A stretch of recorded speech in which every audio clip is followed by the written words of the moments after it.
Welcome back. Now in this video, we're going to be creating pages and posts.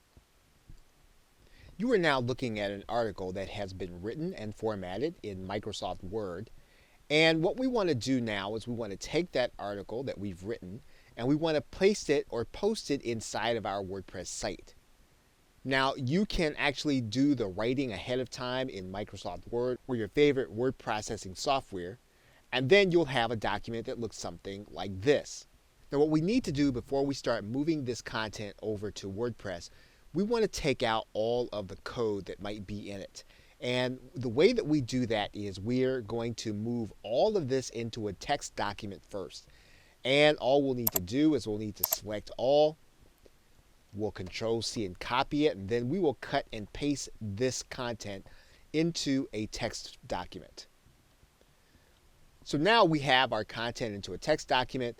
There is no more code involved. And so what we can do now is we can now copy all of this code. We can really just go and select it all and then copy it. We're going to come back to our WordPress document and we'll decide on whether or not we want to use a post or a page. So we're going to start by doing a post. So we're going to click Add New. And we're going to give our post a title. Now we actually copied that content in there already. So we're going to take this content. We're going to cut it and we're going to put the title here.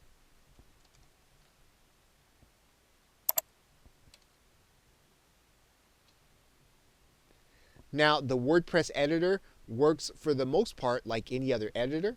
We can take out some of the space. And then we have some reasonable confidence that our article is going to appear in this way. Now there are some other things that we can do with this content before we finalize it. In order to do that, we want to go over to the visual editor. And in order to go over to the visual editor, we're just going to click this link. And we'll get a sense for how our article is actually going to look. Now, one of the things that we can do in order to keep our content uniform when we post anytime inside of our WordPress document is to work with things like subtitles. And we can do that by highlighting the subtitle and making the change in this area. We can typically use one of the headings. We make it easy to be consistent in our posts. So in this particular case, we're going to change this to heading 4. We're going to change all of the subtitles to heading 4. Now in some cases when we are doing a post, we are going to want to hyperlink some of the content in it. And in order to do that in WordPress, it is very easy to do. All we'll need to do is to go and highlight the actual content that we want to hyperlink. Then we'll click the link. And then we'll place the URL to the clickable link that we want it to be. And we'll click the arrow. And we can do that for any of the content throughout our document.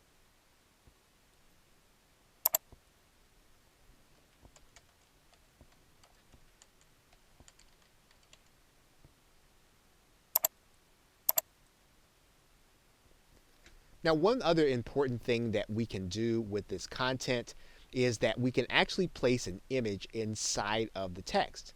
And we can do that by placing the cursor where we want the image to be. And then we can then click Add Media because we're literally going to insert an image. Now, if we didn't have the image that we wanted to insert, we would click Upload Files. And then we're going to find a file on our hard drive. Okay, once we have the file in our hard drive, we'll import it into our document.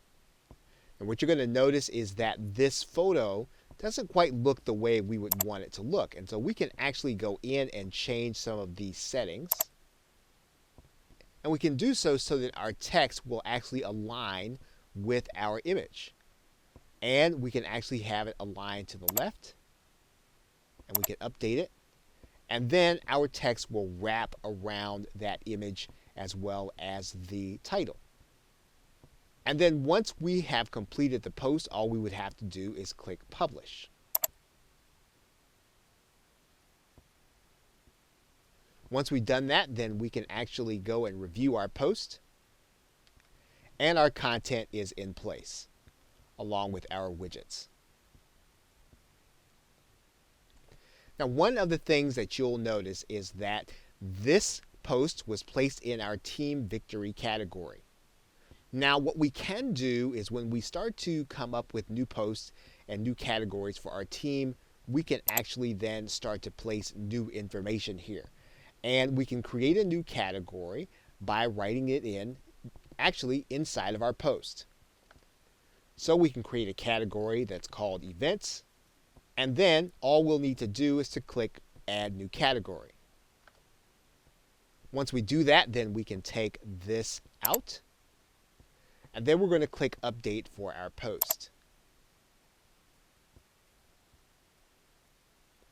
Now, one thing that you'll notice right away is that our URL has changed, and our URL now reflects the fact that this post is now in the Events category. And this is what you'll want to do as you post. You want to make sure that you are putting your post into the right category, or at least the ones that you desire to have them in.